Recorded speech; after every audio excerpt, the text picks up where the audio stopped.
All right, I have a story to tell you. I was in a meeting last week, and I was asked a direct question in this meeting, and I only understood half the words. And unfortunately for me, it wasn't the important half of the words. So I couldn't tell by context how to answer the question. Well, I don't answer questions I don't know the answer to. So I said something along the lines of, I can't answer that question right now. Kind of as if I would ever learn the language that they were speaking. Truth be told, the language was a particular type of specialty language that I was never schooled in. And it came out later in the meeting that nobody understood the question except the person who asked it. And so I kind of wonder, why didn't I just say, what are you talking about? What is it about me that was afraid to ask the question of I don't understand half the words you just said? This is how we understand the world around us, is by asking questions. And children are particularly gifted at this. There's this phase in child's development where they ask a question every second of the day, it feels like, right? Why this? Why that? Why this? Why that? Why this? Why that? And as we grow older, we become more hesitant to ask the questions. Partly because I think we've learned that sometimes if you ask a question in the wrong space, it's not a good thing always, right? And we've also learned that when people have knowledge that you don't have, it can be a painful experience. So it might expose something about ourselves. And so I was really thinking about that. What is that where I didn't want to say I don't understand? I think it's a little bit of arrogance, to be honest with you. Arrogance that I should know what was happening with those questions. Arrogance that I should know most of the things in the meeting. Arrogance that I should know even a 16th of how expansive this world is. So if I ever get into a space where I stop asking questions, perhaps it's the thing that I'm supposed to know. Well, our world and our God is so much more creative and expansive. We should be asking questions every second of every day. That perhaps my vision is too limited in my understanding of the world. So maybe that's what happened with the disciples today in today's story. Jesus had just made the second prediction out of 3 that he is going to be betrayed, he's going to die, and something miraculous will happen with that. And they don't understand. And to be fair, I don't think in their part of the story, how could they truly understand? They're just getting to get a sense of who Jesus could be. To move into the next level, we're still pondering this. How many years later, right? But they start to deviate from asking the hard questions like, why in the world are you thinking this, Jesus? They start to deviate about their status. Now, how many of you have been in a meeting where they don't talk about the elephant in the room, they argue or discuss about something not important at all because no one wants to talk about the elephant in the room? Anyone?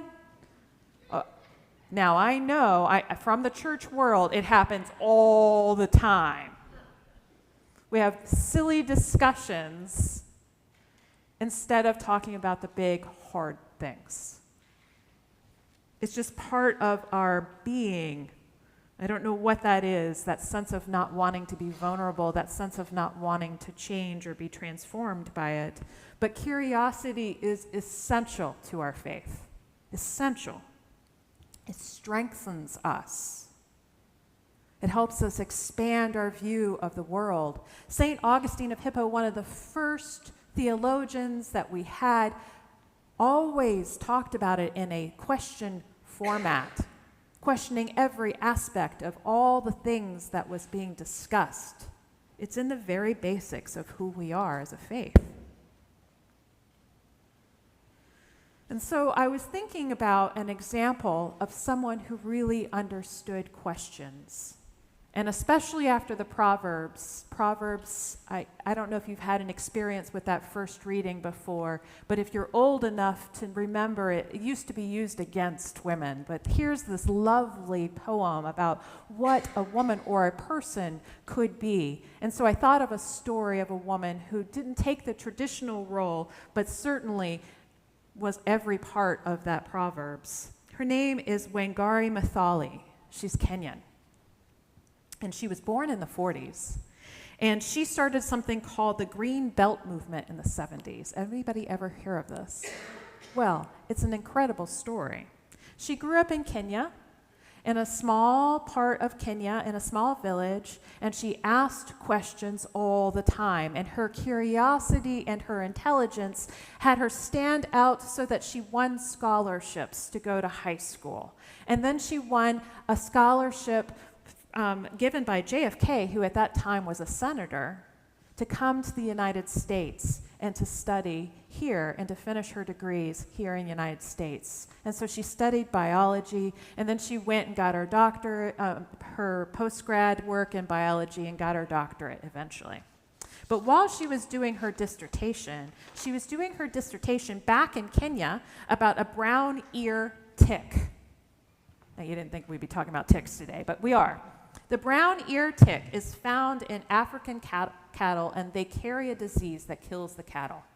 And so what she was doing was studying these ticks to try to have a better understanding of the disease so they could cure the disease, right? And so this was part of her dissertation. And what she noticed as she was going out into Kenya, that there were these ticks that were getting more and more malnourished over the years she was studying it. So the ticks were malnourished because their hosts were malnourished. And so she, in all these little villages, and alongside with her work with the National Council of Women, started talking about what was happening in these villages beyond ticks and cattle. What was happening in these villages is that women were walking further and further and further for wood.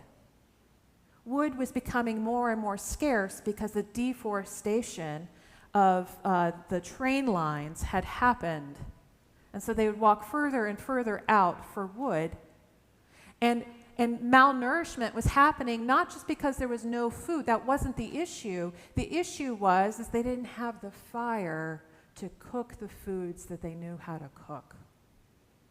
And so everything she noticed about the women's trials and the ticks issues were all interconnected to the forest, the lack of forest, therefore. And so she asked the questions, are they connected? Why are we seeking further and further out for wood? What can we do to solve this problem? And so together with the National Council of Women, they created the Green Belt Movement.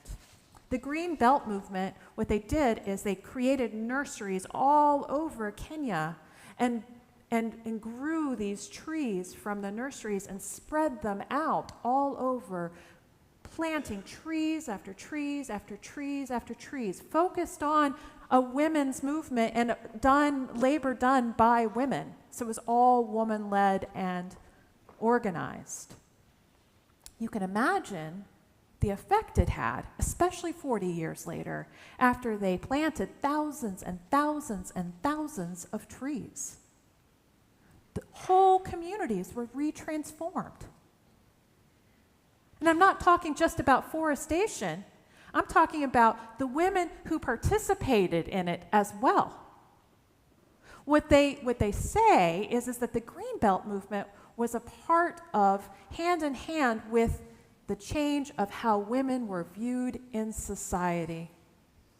that they were welcomed into some of the leadership circles, partly because of the work that was happening with the Green Belt movement. So she transformed a whole community by asking questions.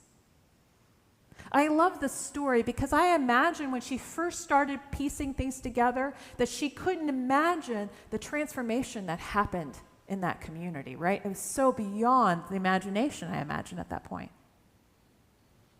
That's the creative, beautiful aspect about God. If we're able to listen, to open our hearts, to ask questions, to wonder.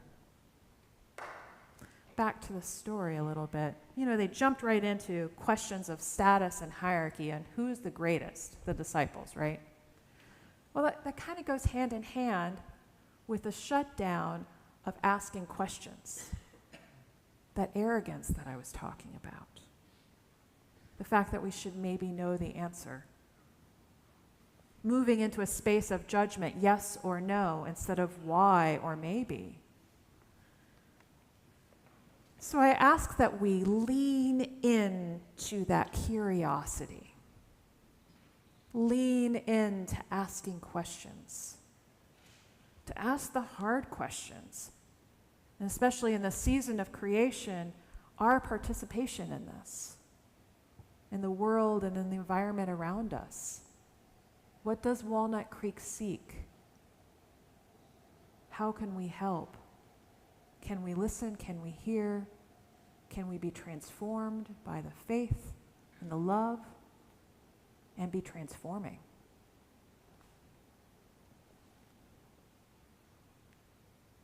May we never forget the vastness and the curiosity and the creativity of God's expansive love for us. And that vision that we can maybe grab onto by opening ourselves up to wondering. Amen.